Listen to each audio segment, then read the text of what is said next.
किसिया जी बहनिया हमार हो, किसिया जी बहनिया हमार हो। और एक बेर सिया जी के ले अपना मिथिला के बेटी के लिए सब गोटे दोनों हाथ उठा के ताली बजा देवे।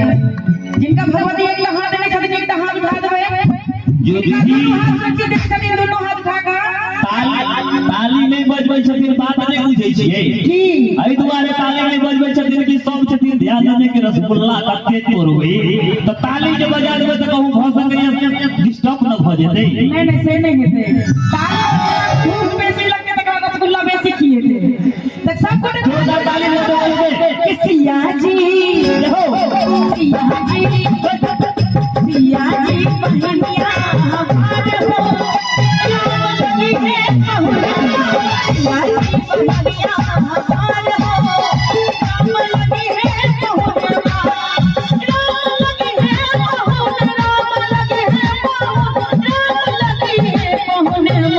सिया जी सिया जी सिया जी बहनिया हमार हो, राम लगी है बहुना, सिया जी बहनिया हमार हो, राम लगी है बहुना।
कहावत है कि भोजन के शोभा थाली से होय छै, भोजन के शोभा थाली से होय छै, भोजन के शोभा ताली से होय छै। तो सब गोटे मीठ मीठ ताली बजा के सहयोग करिए गाबै।